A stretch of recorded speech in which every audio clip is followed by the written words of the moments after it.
तो दोस्तों इस वीडियो में हम 3D एनिमेशन के जरिए जानेंगे कि उड़ीसा का जो एक्सीडेंट है वो किस प्रकार हुआ था और कोरोमंडल एक्सप्रेस ट्रेन किस प्रकार से डिरेल हो गई थी। अब दोस्तों यहाँ पर हम खुद इंडियन रेलवे के द्वारा दी गई जानकारी के ऊपर बात करेंगे। अब इंडियन रेलवे के द्वारा कहा जा रहा है कि यहाँ पर आपको बेसिकली 2 रेलवे लाइन देखने को मिल रही थी। तो बेसिकली दोस्तों जो मेन अप लाइन थी वहां पर कोरोमंडल एक्सप्रेस ट्रेन जा रही थी और मैं आपको बता दूं कि इस कोरोमंडल एक्सप्रेस ट्रेन को वेस्ट बंगाल के शालीमार से चेन्नई के बीच में चलाया जाता है और उस दिन भी ये ट्रेन वेस्ट बंगाल के शालीमार से निकल के चेन्नई की तरफ जा रही थी और जो डाउन लाइन है उस लाइन पर Bengaluru Howrah superfast express train को चलाया जा रहा था। अब दोस्तों मैं आपको बता दूं कि इस समय जो कोरोमंडल एक्सप्रेस ट्रेन है वो लगभग 128 किलोमीटर पर आवर की स्पीड से चल रही थी और कोरोमंडल एक्सप्रेस ट्रेन की स्पीड को लेकर जो ये जानकारी है वो खुद स्पीडोमीटर के द्वारा दी गई है। अब दोस्तों जैसे कि मैंने आपको बताया कि Coromandel express train main up line पर चल रही थी और ड्राइवर के अकॉर्डिंग ये बताया जा रहा है कि इस ट्रेन को ग्रीन सिग्नल भी मिल चुका था और इसको सेम मेन लाइन पर ही आगे जाना था,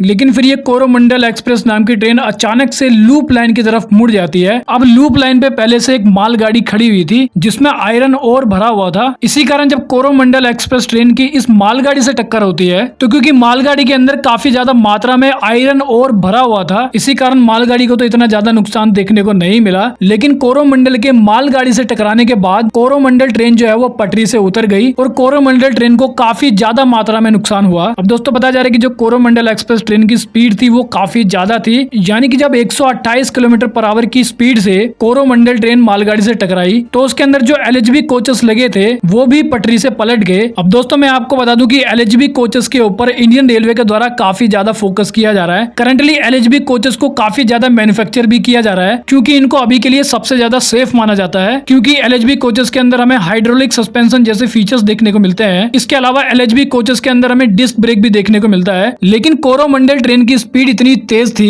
कि जो एलएचबी कोचेस के सेफ्टी फीचर्स थे वो भी इसको बचा नहीं पाए। अब दोस्तों जो डाउन लाइन थी जहां से बेंगलुरु हावड़ा सुपरफास्ट ट्रेन आ रही थी उस डाउन लाइन पर कोरोमंडल एक्सप्रेस ट्रेन के जो डब्बे थे वो जाकर गिर गए। बताया जा रहा है कि कोरोमंडल एक्सप्रेस के लगभग 10 से 12 डब्बे पटरी से उतर गए थे। अब दोस्तों उसके बाद जो बेंगलुरु हावड़ा एक्सप्रेस ट्रेन आ रही थी वो कोरोमंडल के डिब्बों से टकराती है और उसके बाद Bengaluru Howrah superfast express train के जो डब्बे हैं वो भी पटरी से उतर जाते हैं। अब दोस्तों जो नई जांच निकल के सामने आ रही है उसमें बताया जा रहा है कि पॉइंट मशीन की मिस्टेक के कारण इतना भयानक एक्सीडेंट देखने को मिला, यानी कि जब कोरोमंडल एक्सप्रेस ट्रेन को ग्रीन सिग्नल दे दिया गया था तो उसके बाद भी पॉइंट मशीन की मिस्टेक के कारण कोरोमंडल ट्रेन लूप ट्रैक पे चली गई थी।